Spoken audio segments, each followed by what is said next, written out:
The race to key elective positions in the 2023 general election is no longer a marathon. It is now a sprint, with the finish line in sight.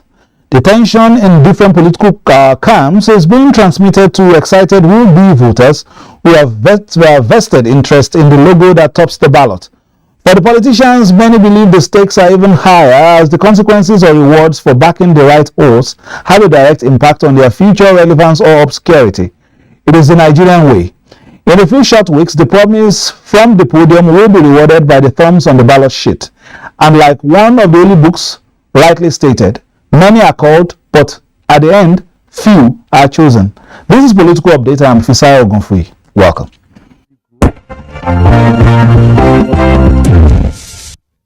With just a number of weeks to the 2023 general elections, the Inter-Party Advisory Council, IPAC, says it is confident that the nation's election management body, the Independent National Electoral Commission, INEC, will conduct a successful exercise. This formed part of the council's resolutions during its General Assembly in Abuja. On the agenda of the Inter-Party Advisory Council's General Assembly meeting was the evaluation of emerging threats to the 2023 general elections, particularly what it described as frivolous allegations of false assets declaration leveled against the INEC chairman, attacks on the Commission's offices in some parts of the country, which destroyed sensitive and non-sensitive electoral materials. IPAC is satisfied with the preparations, arrangement, and measures taken so far by the Commission to conduct free, fair, credible, and transparent, inclusive, peaceful, and generally acceptable elections. INEC's position on deployment of technology in the conduct of the 2023 general election is in tandem with the stance of IPAC, says the General Assembly. Council back deployment of BIVAS, IREV, for 2023 general elections, and urge Nigerians to defend the nation's hard-earned democracy. As the umbrella body of the 18 registered political parties, IPAC emphasized that it will continue its roles in consolidating and deepening the nation's democracy, ensuring an environment conducive for successful elections, political stability, enduring democracy, and overall well-being of Nigerians.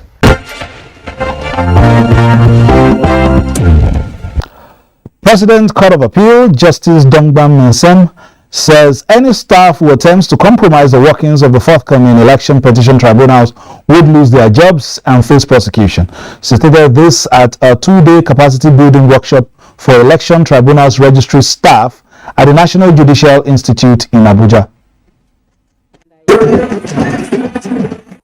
Campaigns by candidates of various political parties vying for positions in the next dispensation are underway, with the presidential election and others scheduled to hold in February and March this year. Expectedly, exercise of this nature is bound to be trailed with disagreements among political actors, explaining the place of the electoral petition tribunals as an arbiter, a role that they have been playing in the nation's democratic electoral process close to 3 decades. It's to make the adjudicating processes better in line with the 2022 Electoral Act and practice directions that inform the capacity training of the election petition tribunals registry staff. The theme of this workshop, which is challenges arising from election petition tribunal and the way forward, emerged from a pensive analysis of past experiences. We seek today and tomorrow to highlight the various challenges associated with the tribunals and adequately praising you up against them. Different topics have been designed to equip the participants well enough to face the daunting challenges ahead. She told trainees made up of 163 who have served before and 107 new ones that tribunals shall open 7 days before the election as provided in the amended Electoral Act, and warned them to be upright in the performance of their duties. If there is any need to pull out some people, we shall do that immediately without any hesitation. And the need to pull out may arise from misconduct, inability to carry out your functions properly, and a tendency to compromise the system. So I can assure you that we are well equipped. The registry staff comprise of tribunal secretaries, process servers, who shall be responsible for filing of petitions and processes for ease of adjudication. In Abuja, Austin Anyebe, NTA News. Now, globally, elections remain one of the major pillars of the democratic system of governance because it affords the citizens the opportunity to play an active role in the decision-making process of their country. Over the years, however, illicit arms trade seems to be increasingly threatening elections, especially in Africa. We'll take a look at its manifestations in recent times. Of the country's democracy depends on the conduct of violence-free and transparent process. It is also a fact that it is through election that the power which is entrusted by the people in their representatives is transformed with authority, that is, the right to govern. How has this process fared over the years? Definitely, there's a lot of interest, a lot of enthusiasm shown by both the politicians and also the electorates. In fact, even the watchers, those who are watching Nigeria. Ordinarily, the conduct of violence-free election is expected to enhance democratic tenets, but many believe the reverse is the case in Nigeria. This is due to the alarming rate of arms proliferation, which is directed at encouraging electoral violence in Nigeria since independence. By this action, the President has further demonstrated Nigeria's commitment to the provisions of Article 24 of the ECOWAS Convention on Small Arms and Light Weapons, which requires each member state to establish national institutions to promote a multilateral approach to stamping out illicit arms trade in the sub-region. With another round of general elections coming up in February and March this year, the undemocratic experience of political thuggery can be minimized, even if not a complete eradication, through refined political culture. And it begins with a step as being demonstrated here through a commitment by this set of youth. We should know that we are facing 2023 election, and students, we are going to play a vital role by determining who will govern us. We equally call upon the youth to show social violence, drug abuse, and political thuggery. Political players and watchers also have roles to play in ensuring a violence-free election.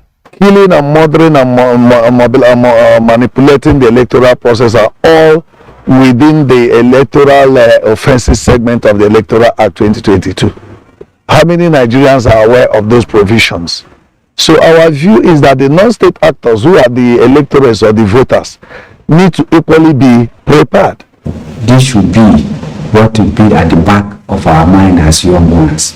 Why will you be allow yourself to be used when their own children are in US or London or America or Japan?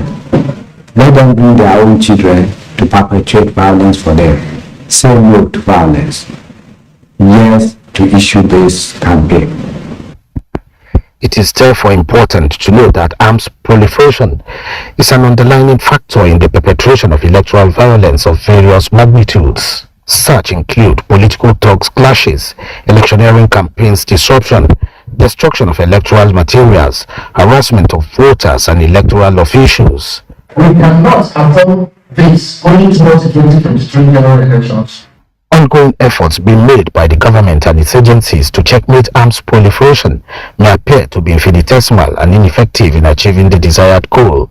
It is hoped that 2023 may be a game changer in the face of the numerous assurances being given by the present administration to leave a legacy.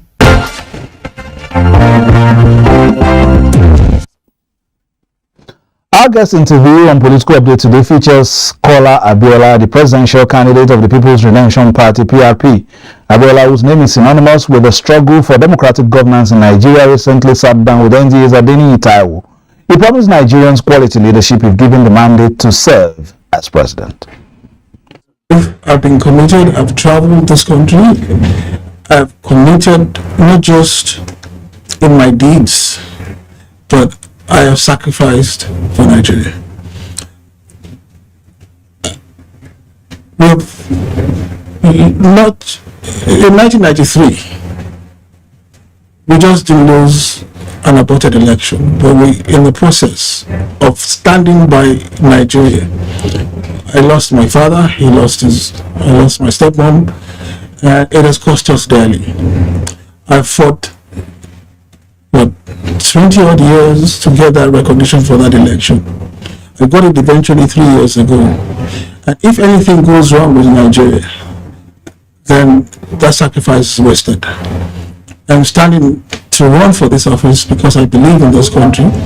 I believe in its potentials. I believe in its future. My children, your children, and our youth as in totality, which makes up 70% of this country. And I'm going to do what it takes to make sure they have a place in this country. And that's why you need to vote for us.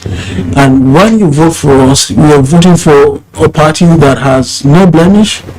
You're voting for a party that comes with no baggage or legacy issues. You're equally voting for two candidates and plus 709 others who have never held governance. It's only the two of us, myself and Harold, the vice presidential candidate. We come fresh, we will come with fresh concepts and ideas, and at the end of the day, we hope to leave a legacy of a better Nigeria. We come with a pedigree that is known. We come with a legacy that is known. I am from MKO. His father, Harold's father, is an ex-military Air Force general. We come from a lineage that has sacrificed to keep Nigeria together. His father fought in the Biafra War. So we owe it to them to make sure this country doesn't go down the tubes, and that's why we're in this race, and that's why we believe we should vote, and you should vote for PRP and start a new beginning for Nigeria. We're about the people. We're grassroots as a family, and we have continued to be grassroots. Everything we have done is to the benefit of the grassroots, and that goodwill is. I'm even shocked till now that I go out and I go to places and I get the airplane of love. I was driving to Ekiti the other day, I lost a tire, and the number of people, I thought nobody knew me there, but before I knew it, there was traffic. They blocked the whole, and I didn't have escort, I didn't have anything. My usual thing, get in my car and go. And the outpouring that I got, and people trying to give me food or give me gifts, and they gave me, I think, sorry, excuse me, to pack in my boots and all these and things like that. And that's the kind of reception I get anywhere I go. That's kind of, and as a party, and what we've done very effectively over the past few months is to go and do a lot of FM, because that speaks to the grassroots. You see, that's 70%, that demographic group. We have a misconception about it. We have a small group that is Twitter savvy, Instagram savvy, Snapchat savvy, and so on and so forth.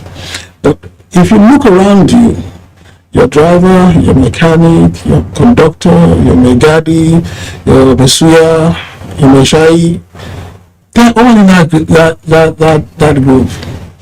They may not be savvy, but they're in that group, and they have a vote, and they have a voice, and really, as opposed to the small group, they vote. And that's where the difference lies for us at PRP, and that's what we look at. And those are the kind of people that I see on the streets when I go, or the people that on the way to Ekiti the other day that came out to help me. Those are the people. They know about Instagram, but they knew who I was just like that. Not because, yes, thanks to the loyalty of my mom, I look so much like my dad, but that's what it is. I said something there also that probably won't.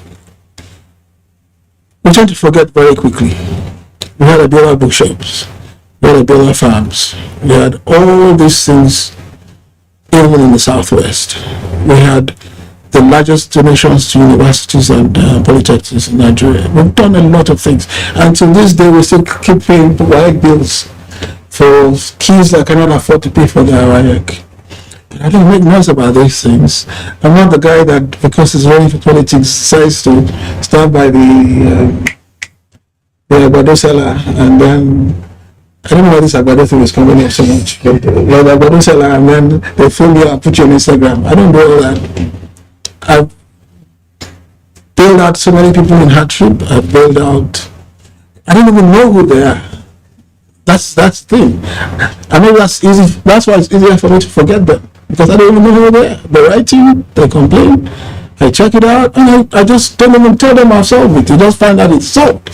So and you know what? I've been around. I've gone into developments that are zero and created an economy from them. I've gone into an environment where in 6 months I give them fresh water and I can see them glow.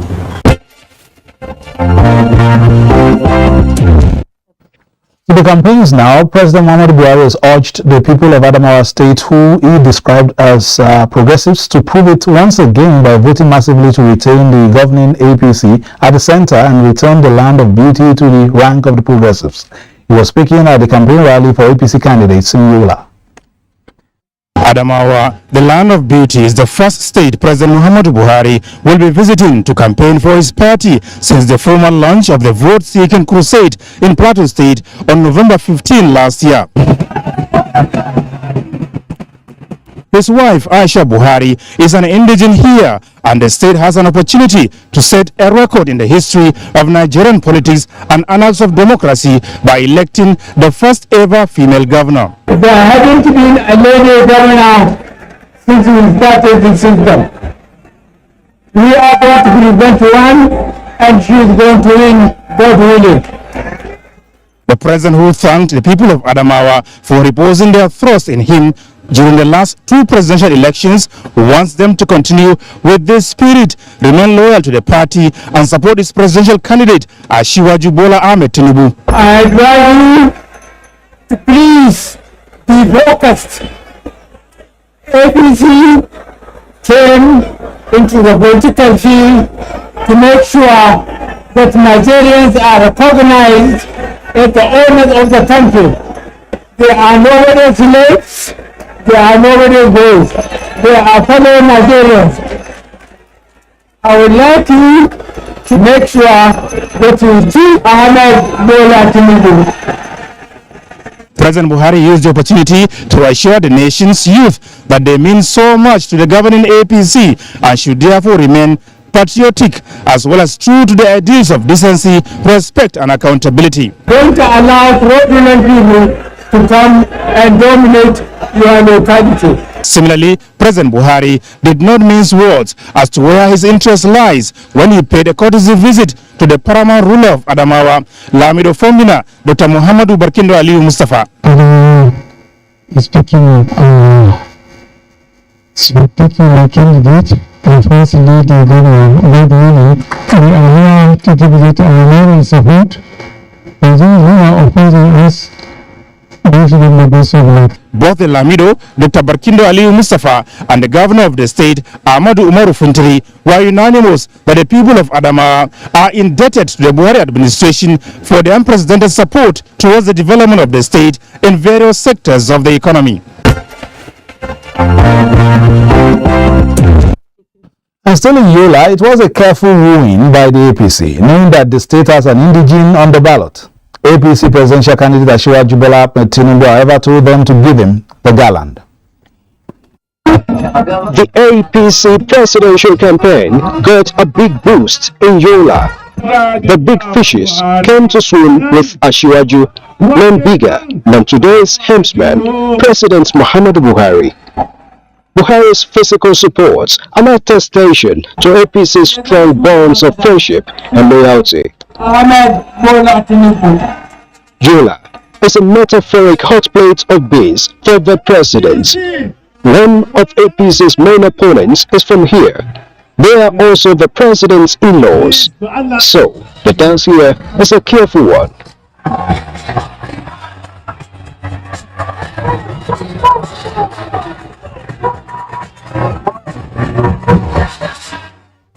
God has brought the change we have been looking for. APC presidential candidate Bola Tinubu is, however, on a mission and says He offers renewed hope of economic, educational, and agricultural revitalization while ensuring adequate security that allows the speedy development of a country. All of you expect that we will get you engaged properly. We will pay attention to your needs. United, working together with the President, Bola Tinubu Inshallah.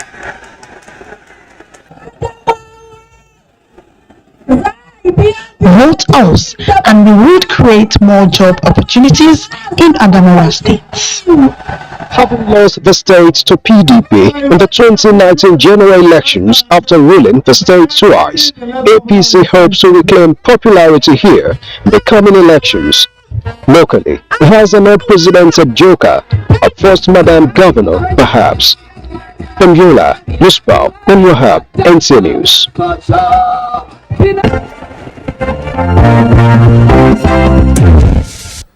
The Presidential Campaign Council of the new Nigeria People's Party (NPP) has been inaugurated with a mandate to ensure the victory of Senator Rabiu Musa Kwankwaso. The 1,053-member council has Folashade Aliu as secretary. The presidential candidate of the party, Rabiu Musa Kwankwaso, is the chairman of the council, with members of the National Executive Committee and Board of Trustees enlisted into the management. All former and serving governors, National Assembly members, as well as ministers who are members of the party are also to serve in the council. The party believes that the massive support and reception it has received in the ongoing presidential campaigns nationwide will translate into victory for Kwankwaso in the election. I want to call on all Nigerians to join hands with the PCC and all committees of the PCC to continue with the organization of supporters and convincing from voters to ensure the success of the new Nigerian project. We are convinced that the participant as a leader is a clear understanding of the challenges facing our nation and the leader the nation has been for. The party wants the Presidential Campaign Council to sustain its ongoing grassroots mobilization strategy through vigorous door-to-door campaign, road shows, and town hall meetings in rural areas. The chances are very bright. If you see some of the kids of what happened when we were visiting some of these states, you could not think the whole state was just back. A fundraising portal for donations towards the presidential campaign was also launched.